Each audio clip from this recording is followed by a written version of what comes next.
What's going on, guys, and welcome to my Football Manager 2019 Let's Play with Ipswich Town. Today's upload is going to basically be a Season 1 and 2 catch-up, so any of you guys that have fallen behind due to the long episode can catch up very quickly, ready for tonight's episode as we return to the Premier League. I'm literally just going to flick through a load of screens so you can see what we've been up to, how the seasons have ended, and then just so you can basically get a feel for the save ready for tonight. So in the first transfer window when we started the game, we, as you can see here, sold a fair amount of first team players for Ipswich. We made 13.75 million. I did want to sell more players, however it didn't really go to plan. As you can see, a lot of these were sold in January, and we did start the season with most of the original players that start with Ipswich on the game, which meant we could start the season very well. However, once we sold more of these first team players in January, it affected the squad dynamics hugely, and as such we dipped in form and finished about mid-table in the end. On the left hand side you can see the signings we've made here. They're very good players. I will just quickly flick through the screens so you can see exactly what they're like. Joe Walsh was the first signing. We then got Sol Shotton. We also bought in Ashley Fletcher on loan. We got Connor Hazard on loan. We also brought in Jack Watmore from Portsmouth. We got Herbie Kane from Liverpool. A very decent sign. As you can see, he's now worth 6.5 million. We signed him for £700,000. Fantastic sign he was. Lawrence Shanklin we signed 125,000. He's now worth just over £1 million. And Marcus Maddison, now worth 5.5 million, signed for 2.2 million at the end of the January transfer window. If we now look at the schedule, I'm literally just going to, we'll forget about pre-season, you can have a look at that while it's there, but we're going to scroll down and I'm going to flick through all of the championship games, just so you can, on the right hand side here, you can see the result, the scorers and the team I played. I'm just going to flick through all the games. If you'd like to pause and have a look at more detail, you can.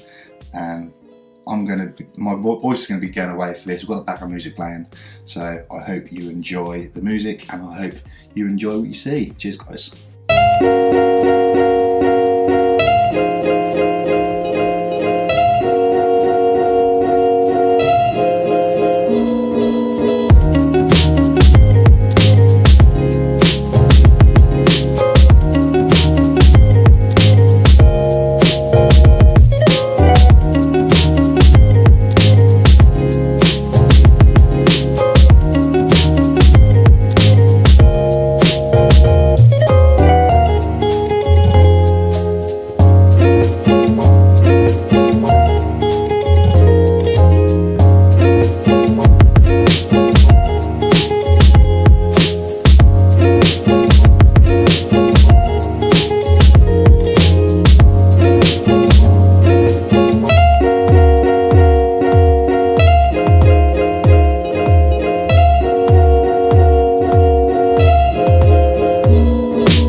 So as a result of the first season, we finished 11th place in the end. We will look at the squad, best 11 from that season, just so you can see exactly how many of the young players I have played. Stoke City won promotion, win the league in the end. Middlesbrough also went up with QPR. We're leaving the divisions through relegation on this season with Sheffield Wednesday, Hull City and Rotherham. As you can see, 11th place. I think for a lot of you guys that maybe know Ipswich Town, that's a pretty decent finish for Town, considering we are predicted to finish, just about avoid relegation. And the way Ipswich are going in real life, you can obviously emphasise it's a good way to end the season for the first year. let's just have a look at the best 11 for this season. So this is the best 11 for my first year in the Championship. As you can see, Bialkowski made 43 appearances in goal. In defence, we had Donatian, Chambers, Shotton and Kenlock. Donatian, a young left-footed central defender I brought in for £300,000 from Bury. He's turned into a very, very decent player, still only 19 at the moment in the game, and has got a lot of room for improvement. He featured in the first 11. Midfield, we had Cole Scouse and Downs, of course. Luke Chambers and Cole Scouse, two of our three team leaders at the beginning of the save. They did leave at the end of the season, which we'll get to shortly. But yeah, they played a big part in the first season. But when I started getting rid of first team players, the squad dynamics went down a lot, and it meant a dip in form, which meant we finished mid-table. As you can see, Flynn Downs, he's one of the youth products for Ipswich Town. He played a lot of games for us, 38 games. Kenlock also played a lot of games at left back. If we go to the attack midfield, we can see McKendry on the right hand side, Dazelle in the middle and Madison on the left. Dazelle and McKendry are two players that start the game for Ipswich, part of the Ipswich Town youth team. Obviously in real life, Dazelle is now starting to break into the first team. He's not being played quite as much as he should be, a lot of supporters think he should be, but he has come back from an injury. So the managers they're just trying to take his time with him really. And up front, Ben Falami, again, one of our youth products. He scored 22 goals this year. Fantastic return for a young striker. When you start the game, his attributes aren't great. However, it just seems to click for him. He works very, very well. Scoring 22 goals in his first season was a brilliant return, and I was very, very surprised by this, to be fair. On the bench, we had Matthew Pennington, of course, a lone player we had at the beginning of the save. We couldn't keep him on though. Jack Watmore, a player we brought in from Portsmouth, played 15 games and done well. Tristan Nydamo played 12 games, one of our youth products at the beginning of the save, but he does start the game on loan away at St Johnstone. But we called him back in January, and he then featured in 12 games, scoring 1 goal with an average rating of 6.93. Danny Rowe, an inside forward, scored 6 goals, did do well when called upon. Ellis Harrison and Kane Jackson and Gwyn Edwards all given plenty of game time really over the season, but didn't really work. I'm guessing that's probably my tactic. They didn't really work within the tactic, so for that reason they didn't play as much as I'm sure other players would use them. But I mean, if you see this first team, you can see why they wouldn't have been able to play, because I mean, for Ellis Harrison and Caden Jackson, they had Falami up front scoring 22 goals. I mean, they'd had to do a lot of work to budge him out. And of course, Gwyn Edwards, he's naturally a right-sided winger, isn't familiar with the inside forward role on either side. So for that reason, he didn't play either. Transfer window for the second season. If you look on the right hand side here, you can see we sold a lot of more experienced players. Jordan Roberts was sold, Ellis Harrison was loaned out, Cole Scouse sold, Luke Chambers sold, and then there was a lot of young players that were loaned out over the course of the season, which basically weren't really going to get enough game time. Teddy Bishop was sold in January. I tried to give him a chance at the beginning of the second season, but he wasn't performing, and it was with a heavy heart I had to let him go. Players we brought in on the left hand side, as you can see here. Zanashi was a player already.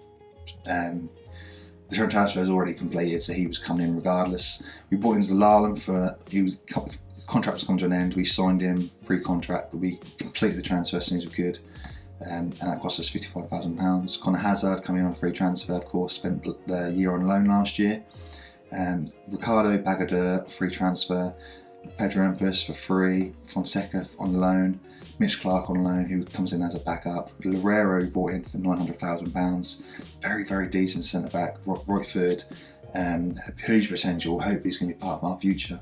Kyle Walker-Peters we bought on loan from Tottenham. Wellington we signed for £40,000.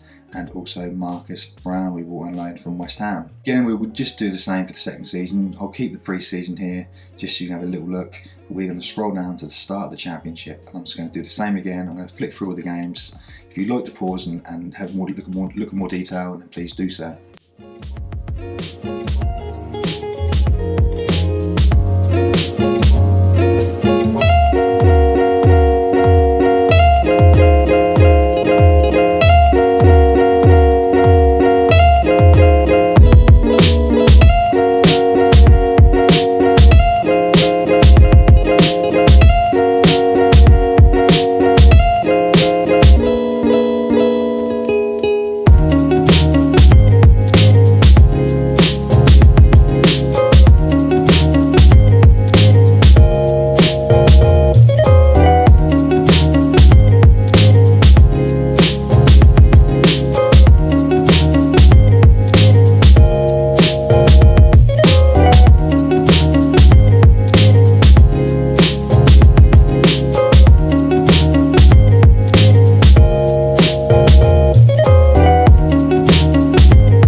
So at the end of the second season, we finally won promotion to the Premiership, and it's within my goals and targets of the save.